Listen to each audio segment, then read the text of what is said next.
मैं आपको ऐसा शौहर लगता हूँ जो इंस्ट्रक्शंस देगा अपनी नहीं बीवी लगते को, या वो आपको ऐसी बीवी लगती है जो इंस्ट्रक्शंस लेगी? मशवरा मांगने पे है, अगर कोई मांगे तो मशवरा मैं देता हूँ, जब वो मांगती है मशवरा मैं ज़रूर देता हूँ, मगर खुद से मैं कभी। जावेद इकबाल करना प्ले करना बहुत ही मुश्किल एक्सपीरियंस था। जिस तरह का कॉम्प्लेक्स इंसान वो था, मैं नहीं हूँ उतना कॉम्प्लेक्स, मैं बहुत ईजी गोइंग इंसान हूँ। तो इमरान अब्बास एक सीजनड एक्टर हैं, उन्होंने इतनी मेहनत की होगी उस फिल्म के लिए, और वो दूसरे मुल्क में जाके, दुबई में जाके उसका प्रीमियर कर रहे हैं, और पाकिस्तान में वो उस फिल्म के आर्टिस्ट नज़र नहीं आ रहे। ये बड़ी सैड बात है। दूल्हे का कैरेक्टर है जिसकी शादी होने वाली है, और जिस होटल में शादी है सुबह, वहीं जब ये उठा है सो के तो कुछ ऐसी हादसात और हालात और वाक़यात हुए हैं जिसमें से वो निकल नहीं पा रहा।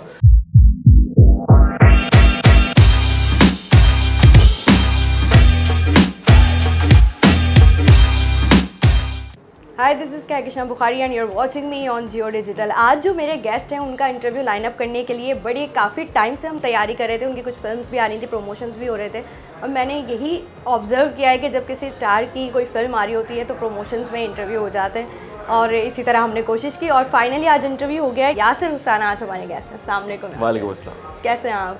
First class. अच्छा, पहले तो माजरत अगर आपको थोड़ा टाइम लग गया, क्योंकि मैं अमूमन इतना वेट कराता नहीं हूँ। मैं फ़िल्म की प्रमोशन में बहुत ज़्यादा बिजी थे हम टकसाली गेट की, और साथ साथ ये थिएटर होटल जाने जा इसकी रिहर्सल्स, तो उस चक्कर में थोड़ा लेट हो गया शायद। नहीं, बिल्कुल मुझे यही कहा गया था कि आप बिजी चल रहे हैं। ज़ाहिर है कि वो एक मामलात रहते हैं। तो अब आपने खुद ही थिएटर की बात कर दी, और अभी हम डिस्कस भी कर रहे थे। सबसे पहले तो थिएटर से स्टार्ट करेंगे आपके। तो 2019 में, जहाँ तक मेरी इन्फॉर्मेशन है, 7 साल के गैप के बाद आपने एक थिएटर किया था। आपके डिफरेंट प्रोजेक्ट्स आ रहे थे, फिल्म्स भी आ रही थी, और उसके बाद 2019 में आपने थिएटर किया, that is called Naach Na Jaane, with the legendary artist Anwar Maqsood sahab. और उसके बाद अब 4 साल के बाद अगेन आप थिएटर कर रहे हैं, और अब वही सूरत हाल है कि अभी आपकी फिल्म्स जो हैं 2 वो गई हैं, और दोबारा से थिएटर, डेजा वू टाइप की फीलिंग है? नहीं, मैं वही अभी किसी और रिपोर्टर भी मुझसे पूछ रहे थे, मैं ये कह रहा था कि मैंने ये कुछ ऐसा नहीं है कि मैं नया कर रहा हूँ कि फ़िल्म छोड़ के या टीवी छोड़ के थिएटर कर रहा हूँ। मैं हमेशा यही करता हूँ, क्योंकि थिएटर जो है वो वापस आपको बुलाता है अपनी तरफ, और बहुत ही इंटरेस्टिंग मीडियम है, बहुत ही अच्छा डायरेक्ट मीडियम है, तो इसको छोड़ना इम्पॉसिबल है। दुनिया में जितने भी फिल्म के एक्टर्स हैं, चाहे वो नसीरुद्दीन शाह हो या वो एल पचीनो हो, वो थिएटर ज़रूर करते हैं, थिएटर नहीं छोड़ते कभी भी। जिन्होंने एक दफ़ा थिएटर किया है वो फिर चाहे किसी भी मीडियम में काम करे वो छोड़ नहीं सकता उसे। तो मैं भी कोशिश करता हूँ कि कुछ अरसे बाद अगर कोई ऐसा प्रोजेक्ट मिल जाए जिसमें कुछ करने को हो, तो मैं ज़रूर उसको वेलकम करता हूँ। अच्छा, नाच ना जाने में तो आपका कैरेक्टर अकबर का था, और वो बहुत मकबूल भी हुआ था, काफ़ी लोगों में प्रोमिनेंट भी हुआ था। सो अभी होटल जाने जा में क्या कैरेक्टर है आपका?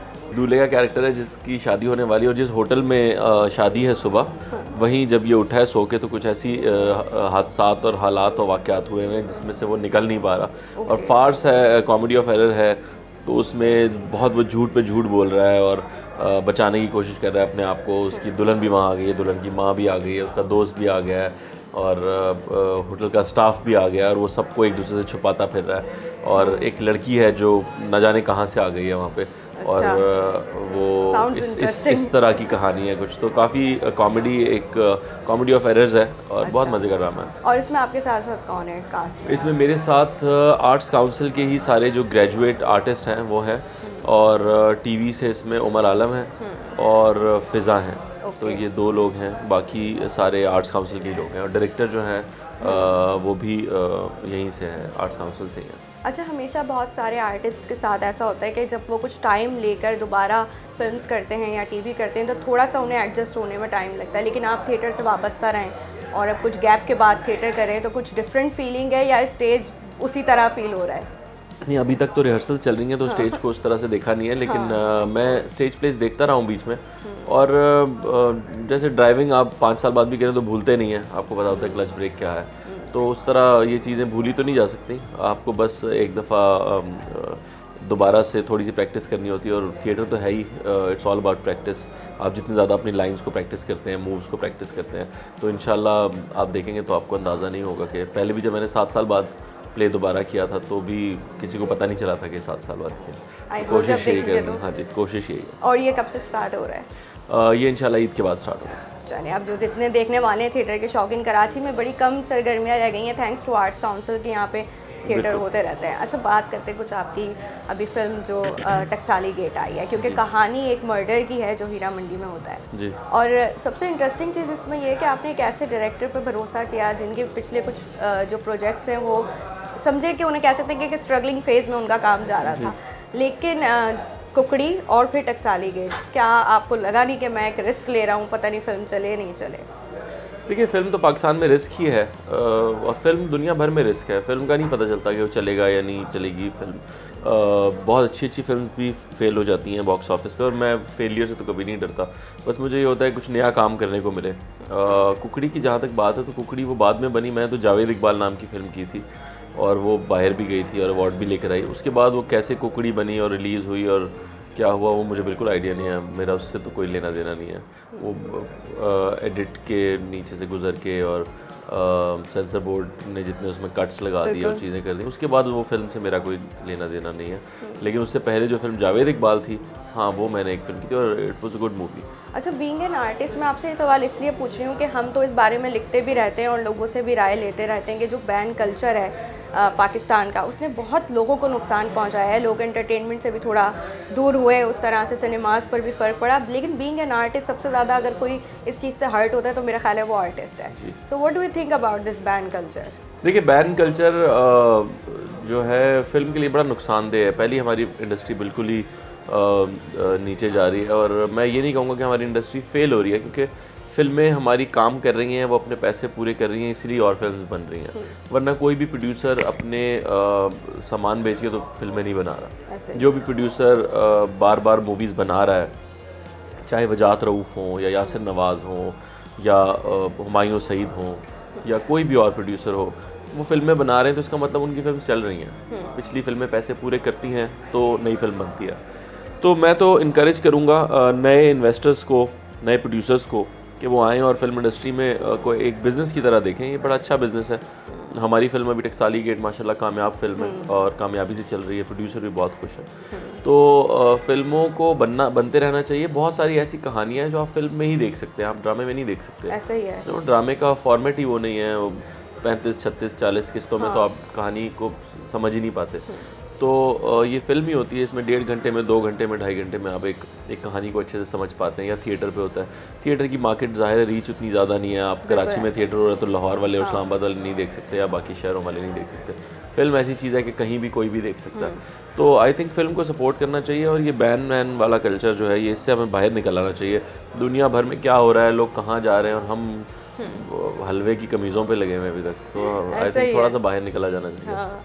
अच्छा, अभी इमरान अब्बास की भी फिल्म क्योंकि बैन हुई है तो इसलिए भी ज़्यादा जो है शोर मच रहा है। इमरान अब्बास की अगर कोई फिल्म में कुछ था तो आई थिंक एक हल्का सा कट लगा के उसको चलने नहीं देना चाहिए। बहुत बड़ा मसला नहीं है, आप एक छोटा सा कट 3 सेकंड का लगा के पूरी 2 घंटे की फिल्म को तो ज़ाया ना करें। इमरान अब्बास एक सीजनड एक्टर हैं, उन्होंने इतनी मेहनत की होगी उस फिल्म के लिए और वो दूसरे मुल्क में जाके, दुबई में जाके उसका प्रीमियर कर रहे हैं और पाकिस्तान में वो उस फिल्म के आर्टिस्ट नज़र नहीं आ रहे। ये बड़ी सैड बात है।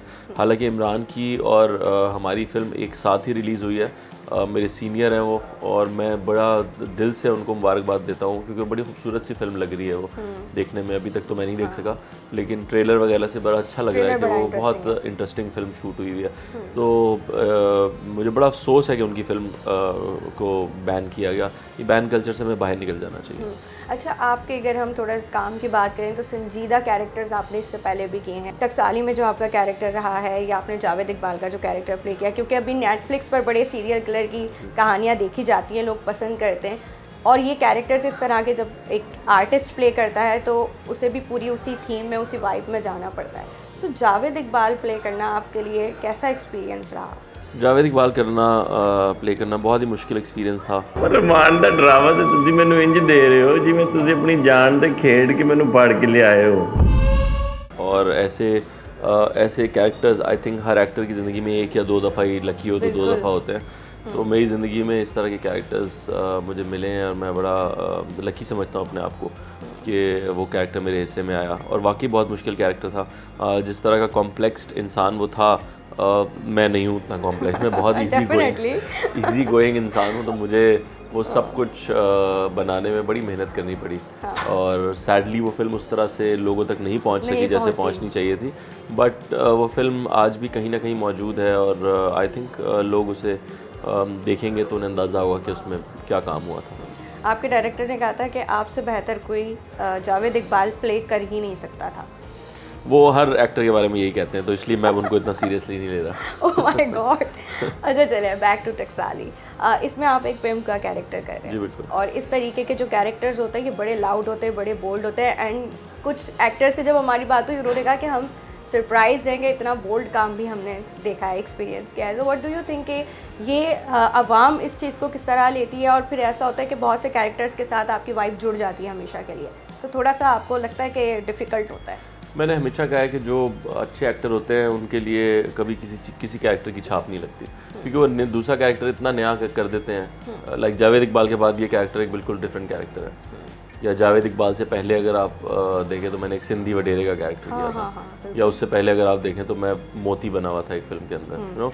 तो वो सारे इतने मुख्तलिफ कैरेक्टर हैं कि किसी की भी छाप नहीं लगी और ना आगे लगेगी कभी, क्योंकि मैं अपने कैरेक्टर से बहुत मेहनत करता हूँ, बहुत उनके साथ रहता हूँ, बहुत टाइम गुजारता हूँ। मैं एक ड्रामे के सेट से दूसरे ड्रामे के सेट पे नहीं जाता।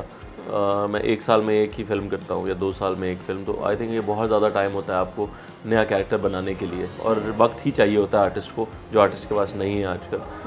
अगर आपके पास वो वक्त है तो फिर आप पे छाप लगने का कोई मुझे नहीं लगता कोई इसके बारे में मैंने कभी सोचा भी नहीं है। और जावेद इकबाल भी पहले किसी और एक्टर को ऑफ़र हुई थी और उसके बाद मुझे मिली, क्योंकि उन्होंने मना कर दिया था करने से, उन्होंने लगा बहुत डार्क कैरेक्टर है। तो हमारे यहाँ एक्टर्स मना भी कर देते हैं, डार्क कैरेक्टर्स हो या थोड़ा कंट्रोवर्शियल कैरेक्टर हो या थोड़ा सा ऐसा, हाँ थोड़ा कि कहीं छाप ना लग जाए, तो मुझे ये डर कभी नहीं रहा अल्हम्दुलिल्लाह। मेरे लिए वो एक कैरेक्टर है, मैंने एक्टिंग करनी है और फिर उससे निकल जाना है बाहर। लेकिन हमारे यहाँ तो ये होता है ना कि कोई कैरेक्टर देख लिया उसी नाम से बुलाने लगते हैं, कहीं आपको भी कहना शुरू हो जाए शफीक शफीक।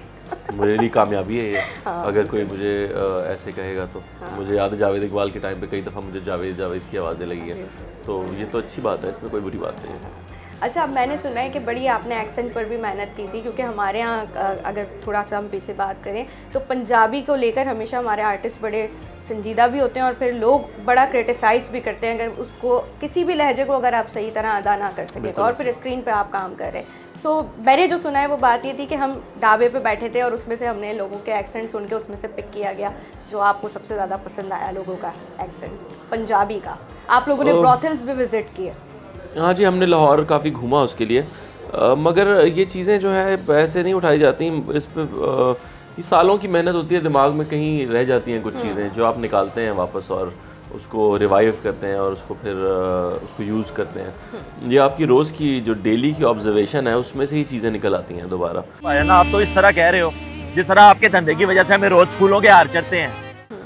लाइक अभी मैं आपके DOP से मिला हूँ या आपके ऑडियो वाले भाई से मिला हूँ, तो अगर कभी ज़िंदगी में मुझे किसी DOP का या किसी ऑडियो वाले का कैरेक्टर करना होगा तो मुझे ये मीटिंग ज़रूर याद रहेगी, क्योंकि मैंने ऑब्ज़र्व की है उनके बारे में कुछ चीज़ें जो मुझे आगे जाके काम देंगी। या जैसे मैंने एक ड्रामा था सबा कमर का, बहुत मशहूर ड्रामा था जिसमें उन्होंने कंदील बलोच बागी में मेरा एक गेस्ट अपीयरेंस थी। मैं एक इंटरव्यू करने आता हूँ सबा कमर का और मैं उसमें एक उनका इंटरव्यू करता हूँ। तो वो उस वक्त हमने फिल्म की थी एक, तो डायरेक्टर ने कहा कि आप ये कर लें, मैंने कहा जी मैं कर लेता हूँ। तो वो एक सीन का रोल था मेरा, तो उसमें मैंने आके उनका इंटरव्यू किया था। तो मुझे याद है अच्छी तरह कि मैं उन दिनों मुर्तज़ा चौधरी इंटरव्यूज़ किया करते थे, तो मैंने उनको देखा था और मैंने उस तरह से कुछ करने की कोशिश की थी। तो आप इतना मुस्तफ़ा से या मुर्तज़ा से मेरी इतनी मुलाकात थी कि मुझे याद रही वो चीज़ें कि वो जब सवाल पूछते हैं उसके बाद जवाब के लिए कैसे वो उनके क्या एक्सप्रेशंस होते हैं, वो उस जवाब में से अगला सवाल कैसे निकालते हैं। तो जाहिर है हमारे पास स्क्रिप्ट था, मगर मैंने दिखाने की कोशिश की थी जैसे मैं उन्हीं के सवाल में से जवाब निकाल रहा हूँ। तो इतनी ऑब्जर्वेशन तो आपकी होती है कि फिर आप उसको यूज़ करके कोई कैरेक्टर नया बना सकते हैं। I think it's really important for an artist also कि जितना काम आप कर रहे हैं उतना ही काम आप देख भी रहे होते हैं या ऑब्जर्व ज़्यादा कर रहे होते हैं। अच्छा, अब ये बताएं कि टकसाली के बाद अब क्या प्लान है, कुछ है अभी पाइपलाइन में? जी बिल्कुल, एक बहुत इंटरेस्टिंग प्रोजेक्ट है लाहौर में होने जा रहा है। उसका मैं अभी बता कुछ नहीं सकता क्योंकि वो प्रोड्यूसर्स ने अभी तक रिवील नहीं किया कुछ। अच्छा। तो उस पर बात चल रही है, वो पाइपलाइन में है। बहुत ही इंटरेस्टिंग सी कहानी है। एक इंसान की जिसको अपनी वो बेसिकली बॉडी शेमिंग के ऊपर है, तो उस बारे में एक बड़ी अच्छी कहानी है। वो एक सीरीज़ है, उस पर बात चल रही है, देखिए उसका क्या होता है। बाकी ये होटल जाने जहाँ आ रहा है अभी, ये ड्रामा है, इसमें भी काफ़ी टाइम लग जाएगा। फिर एक फिल्म बनाने की तैयारी है, उसमें लगे। हाँ जी। अच्छा, ये नया वेंचर भी हम एक्सप्लोर हाँ जी, फिल्म डायरेक्ट लिखा भी आपने वैसे डायरेक्टोरियल। हाँ जी, मैं और मेरे दोस्त हैं, मिल के लिख रहे हैं उसको। और उनका नाम भी यासिर है। अच्छा। और देखें वो कहाँ तक बात ये वही यासिर ताज की बात हो रही है जिनकी आवाज़ हम सुनते रहते हैं। जी बिल्कुल बिल्कुल, बड़ी अच्छी आवाज़ है, बड़ी अच्छी शायरी भी करते हैं। हाँ जी, हाँ, उनसे अक्सर हमें इंस्पिरेशन भी मिलती है। बिल्कुल, आवाज़ तक ही रहे तो अच्छे। अच्छा, ओके। एक इंटरव्यू में आपका एक क्लिप बड़ा वायरल हुआ है आजकल के, आप चाहते हैं कि कबीर जो है वो टीवी इंडस्ट्री की तरफ ना आए। अच्छा, वो क्लिप मेरे ना क्लिप वायरल हो जाते हैं। 2 से 3 क्लिप्स तो मैं देख चुकी हूँ। आपकी स्टोरीज वायरल होती हैं। पूरा इंटरव्यू अगर आप देखें तो वो इंटरव्यू में कुछ और तरह से बात हो रही है, लेकिन ये मेरी एक थॉट है, इसमें कोई ऐसी बुरी बात नहीं है। बीइंग अ फादर मेरा ख्याल है कोई भी कुछ भी सोच सकता है, उस पर इतनी बहस की जरूरत नहीं होती। नहीं, बहस वैसे कोई कर भी नहीं रहा, लोग उससे एग्री ही कर रहे हैं। मुझे तो एक्टर्स के और इंडस्ट्री वाले लोगों के फ़ोन और मैसेजेस आए और उन्होंने कहा तुमने बड़ी जुर्रतमंदी से ये बात बोली है। लेकिन ज़िंदगी में जब भी मुझे इंडस्ट्री से फ़ोन आया उसके बाद मुझे काम कभी नहीं मिला क्योंकि ये फ़ोन वाले लोग वो होते हैं जो खुद नहीं कह पाते, तो फिर फ़ोन करके मेरी तारीफ कर। लेकिन अच्छी बात है, मैं तो ऐसा ही हूँ जैसे शुरू से था अब तक वैसे ही हूँ। बाकी मैंने इस सेंस में कहा था, देखिए इंडस्ट्री बहुत सारी चीज़ों में बहुत अच्छी, मैं आज भी इसी इंडस्ट्री में काम कर रहा हूँ। मेरी बीवी भी इसी इंडस्ट्री से वाबस्ता है। वो अक्सर लोग कमेंट्स में कहते हैं कि यार तुम खुद उसी इंडस्ट्री में हो और बीवी भी उसमें ही है और तुम बच्चे के लिए कह रहे हो। तो भाई ये ऐसी बात है कि आप भी इस मुल्क में हैं मगर ऑस्ट्रेलिया जाना चाहते हैं और अपने बच्चे को भी भेजना चाहते हैं, तो सोच से कुछ नहीं होता, रह तो इसी मुल्क में रहे ना। तो ये तो हमारी मजबूरी है कि हम इसी इंडस्ट्री में हैं जहाँ बुरा काम हो रहा है। मगर अगर इसको बेहतर बना सके तो इंशाल्लाह आखिरी हद तक कोशिश कर रहे हैं बेहतर बनाने की, इसलिए खुद काम करने हैं, खुद बना रहे हैं। आपने मेरे सवाल का खुद ही जवाब दे दिया, क्योंकि इकरा भी जो है बड़ा चूजी काम करते हैं, आप खुद भी बहुत चूजी हैं इस चीज़ में, तो कुछ इंस्ट्रक्शंस उन्हें देते हैं इस हवाले से, क्योंकि आपने खुद डायरेक्शंस। मैं आपको ऐसा शौहर लगता हूँ जो इंस्ट्रक्शंस देगा अपनी बीवी को, या वो आपको ऐसी बीवी लगती है जो इंस्ट्रक्शंस लेंगी? लेकिन एक मशवरा हम कह सकते हैं, डिस्कशन कह सकते हैं। मशवरा मांगने पे है, अगर कोई मांगे तो मशवरा मैं देता हूँ, जब वो मांगती है मशवरा मैं ज़रूर देता हूँ, पर खुद से मैं कभी नहीं। साली के कुछ रिव्यूज़ हमने सुने हैं या लोगों से पूछा है, एक लोगों ने बड़ी चीज़ मिस की है कि उसमें कोई आइटम नंबर, कुछ सॉन्ग इस तरह का नहीं था, तो ये आपको भी कुछ मिसिंग लगा एलिमेंट? लोग भी बड़े ख्वार हैं, जब आइटम नंबर होता है तो उसके पीछे पड़ जाते हैं कि आइटम नंबर क्यों है। अब आइटम नंबर नहीं है तो लोग कह रहे हैं जी आइटम नंबर क्यों नहीं है। तो ये वो चौधरी जो अपनी बेटी की शादी करता है ना, उसमें सबको कपड़े भी बना के देता है और जाते वक्त सोने के सिक्के भी देता है। तो वो जब ऊपर दरख्त पे चढ़ के देख रहा होता है कि यार ये लोग खुश होके गए हैं कि नहीं है, तो वो एक बंदा जाता है सोने का सिक्का लेकर, कहता है यार देखो कितना बड़ा चौधरी था और बच्चों की शादी की, कपड़े दिए, ये दिया और सिक्का क्या दिया, एक। तो लोग खुश कभी भी नहीं होते। अब वो फिल्म है एक अलग तरह की, उसमें नहीं है आइटम नंबर, तो क्या उसमें ज़रूरी डालना है? अब डालेंगे, अगली में किसी में डाल देंगे। चलें भाई, जो लोग ये सवाल कर रहे थे उनको जवाब मिल गया होगा। Lovely talking to you Yasir. इसको वाइंड अप करेंगे एक छोटे से रैपिड फायर के साथ। Your one song from desi wedding playlist? Any Musarrat Nazir song. Okay. Favourite Pakistani singer? Favourite Pakistani singer बहुत सारे हैं, शफकत भाई हैं, सजाद भाई हैं, आतिफ असलम हैं, बहुत सारे हैं। Have you ever stolen anything in your childhood? नहीं, चोरी वोरी का नहीं है मुझे। बहुत सारे आर्टिस्ट कहते हैं अपने दिल चोरी किया बचपन से। बस आर्टिस्ट का यही काम। Your favourite Bollywood movie? Favourite Bollywood movie? Yes. अभी लेटली मुझे वो लैला मजनू बहुत अच्छी लगी थी, और अभी मुझे एनिमल अच्छी लगी थी। ओके। फेवरेट तो नहीं, कोई एक तो हो नहीं सकती movie. With whom you would like to work in future? Actors में? एक्टर्स में, डायरेक्टर्स में, कोई भी एक मुझे पता नहीं, डायरेक्टर्स तो खुद ही जिनको मुझे लगता है मेरे साथ काम करना चाहिए वो कर लें, लेकिन एक्टर मुझे नुमान एजाज साहब के साथ काम करने का बड़ा दिल, या हुमायूं सईद के साथ। Okay. One best memory after the success of your any project? सारे प्रोजेक्ट के साथ ही अच्छी मेमोरी होती है मेरी, कोई किसी से कभी लड़ाइयाँ नहीं हुई प्रोजेक्ट्स पे, तो मुझे नहीं इस चीज़ का कोई बुरी मेमोरीज नहीं है मेरी प्रोजेक्ट्स को लेके। One best friend in the industry? मेरे अच्छे हैं काफ़ी दोस्त। आसिफ सिद्दीकी बड़ा अच्छा दोस्त है मेरा, सोनिया बड़ी अच्छी दोस्त है, सबा बहुत अच्छी दोस्त है। ओके, कराची और Lahore? I live in Karachi but I like Lahore. Coffee और चाय? वैसे तो दोनों ही नहीं पसंद, लेकिन चाय। बिरयानी और निहारी? बिरयानी, निहारी मुझे बिल्कुल पसंद नहीं है। अम्मा से करीब रहे हैं या अब्बा से करीब रहे हैं? मैं दोनों से ही करीब रहा हूँ, वो दोनों मुझसे बहुत करीब रहे हैं क्योंकि मैं घर में सबसे छोटा हूँ। मॉर्निंग पर्सन और नाइट आउट? मॉर्निंग। देसी आउटफिट्स, वेस्टर्न क्लोथिंग? अब मुझे देसी बहुत ज़्यादा पसंद है। चलिए, बहुत सारी बातें हो गई हैं। आई विश हम थोड़ा सा इसको कंटिन्यू कर सकते हैं, लेकिन ऑलरेडी इतना टाइम में ले चुकी हूँ। जाते जाते अपना बहुत ख्याल रखिएगा। अल्लाह हाफ़िज़। अल्लाह हाफ़िज़।